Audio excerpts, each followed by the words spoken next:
Bienvenue sur Africa 24 dans cette nouvelle édition du QG Weekend. Voici les titres. Un pacte de bonne conduite pour l'élection présidentielle burkinabé.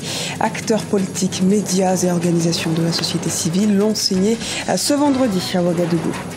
Confirmation de la peine de Karim Wade. La plus haute juridiction du Sénégal a confirmé le verdict de la Cour de répression de l'enrichissement illicite.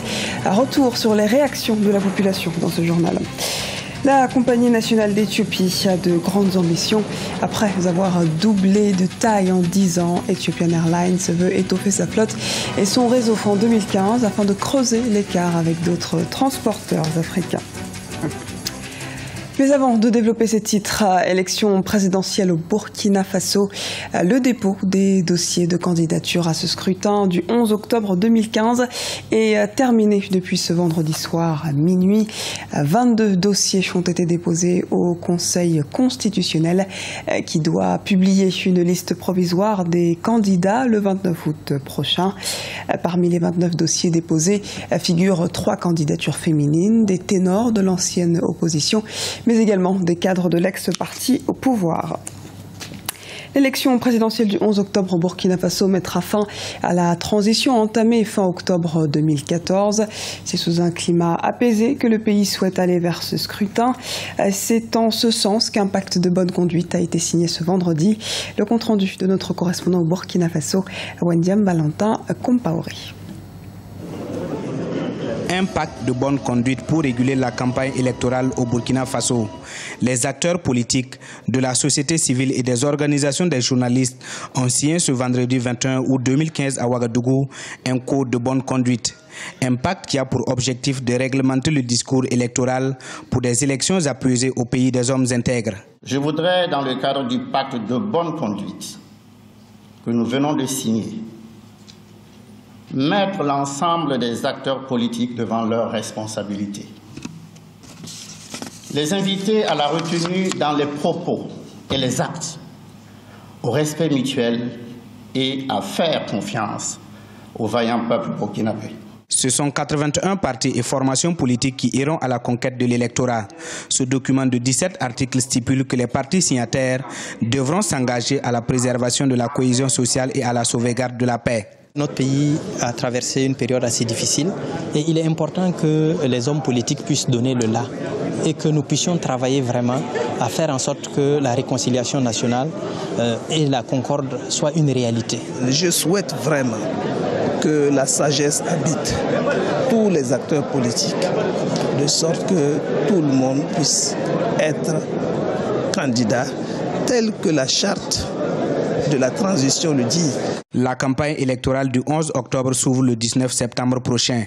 Il faut rappeler que les quelques 5,5 millions de Burkinabés iront aux urnes le 11 octobre 2015 pour élire leur nouveau président de la République et leurs députés. Il faut noter que cette signature intervient alors même que le Conseil constitutionnel a déjà enregistré une dizaine de candidatures pour les élections présidentielles. Au Sénégal, la Cour suprême a confirmé la condamnation de Karim Wade. Elle a débouté ce jeudi tous les recours de la défense déposés devant la haute juridiction. Les réactions de la population avec Emmanuel Milimonou. Le procès de Karim Wade, le fils de l'ancien président Abdoulaye Wade, suscite encore plusieurs réactions au Sénégal. La Cour suprême a rejeté le pourvoi en cassation déposé par les avocats de l'ex-ministre d'État, validant ainsi l'arrêt rendu en mars 2015 par la Cour de répression de l'enrichissement illicite CREI. Pour la rencontre africaine de défense des droits de l'homme RADDHO, le Sénégal viole ses engagements internationaux. Nous avons été déçus parce que nous considérons que c'est la plus haute juridiction du Sénégal et à laquelle nous avions vraiment accordé un grand intérêt pour le crédit qu'elle pouvait, par exemple, avoir à aujourd'hui se conformer à l'avis du groupe de travail des Nations Unies. On est en train de violer la Constitution, on est en train de violer les traités internationaux et régionaux. La défense de l'ex-ministre des Infrastructures et des Transports dénonce une condamnation politique visant à écarter le candidat du PDS de la présidentielle de 2017. Karim Wade a en effet été investi candidat par son parti quelques jours avant le délibéré de la CREI. Dans les rues de Dakar, certains citoyens estiment que cette condamnation est bien normale au vu de l'influence et de la fortune détenue par le fils de l'ex-président de la République. Je juge normal que Karim Wade doit être condamné, il doit payer pour ce qu'il a fait. Cette condamnation, c'est une belle leçon pour les dirigeants qui sont aujourd'hui dans le pouvoir. Un groupe de travail des Nations Unies sur la détention arbitraire a jugé illégale la procédure qui a conduit à la condamnation de Karim Wade et exigé sa libération et la réparation du préjudice subi. Les organisations de défense des droits de l'homme ainsi que les avocats de l'ancien ministre d'État entendent désormais saisir des juridictions internationales afin de contraindre le Sénégal à se plier à la décision des Nations Unies. Thomas Lubanga demande une remise de peine.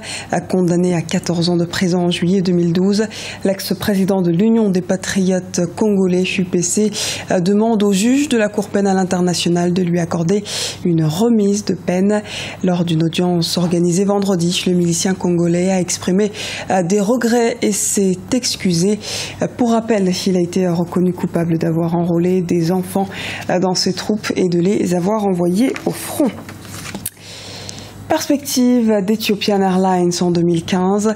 La compagnie aérienne planifie une expansion rapide pour devenir leader en Afrique en termes de trafic passager.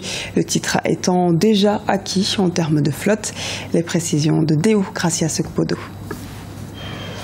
Selon l'Association internationale de transport aérien, Ethiopian Airlines se positionne aujourd'hui comme la plus grande compagnie aérienne du continent. Avec près de 6 millions de passagers transportés en 2014, l'entreprise a affiché plus de 49 milliards de birrs, soit près de 2,5 milliards de dollars de recettes pour l'exercice 2014-2015. Au cours des prochaines années, les responsables veulent conquérir d'autres destinations, notamment en Asie, grâce à l'acquisition d'au moins 150 nouveaux appareils.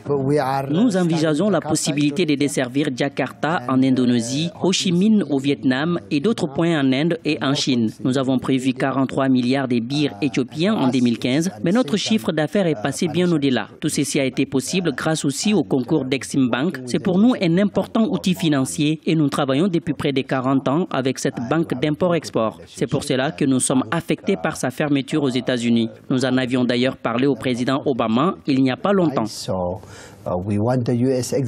D'ici 2025, Ethiopian Airlines souhaite atteindre les 10 milliards de recettes grâce notamment à ses projets d'extension de la flotte, mais également à d'autres défis comme la formation de ses équipes. Si les performances de l'exercice précédent sont encourageantes, renforçant le leadership de la compagnie, ses responsables restent toutefois convaincus que le marché africain est porteur d'espoir. Il serait important de renforcer la coopération entre les compagnies africaines pour mieux desservir les destinations locales qui intéressent moins les transporteurs occidentaux.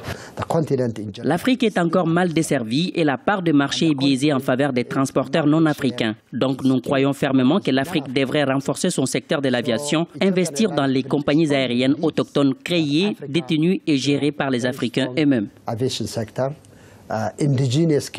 En 1999, un accord avait été signé à Yamoussoukro en Côte d'Ivoire dans le but de créer un cadre propice au développement des services de transport aérien sur le continent. Mais si cette ambition peine à se traduire en réalité, beaucoup restent optimistes. Selon l'Association internationale du transport aérien, d'ici 2020, l'Afrique sera le marché le plus dynamique du secteur.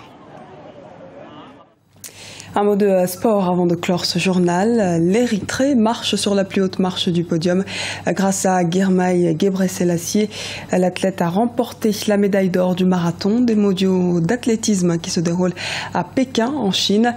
Ce samedi, le jeune de 19 ans a devancé en 2 heures 12 minutes et 27 secondes l'Éthiopien Yeman Tchegai et l'Ougandais Munoz Solomon Mutai, médaillés respectivement d'argent et de bronze. Ce journal a été réalisé par l'ensemble de la rédaction. Nous vous remercions pour votre fidélité. Dans un instant, une nouvelle édition de l'actualité sur Africa 24.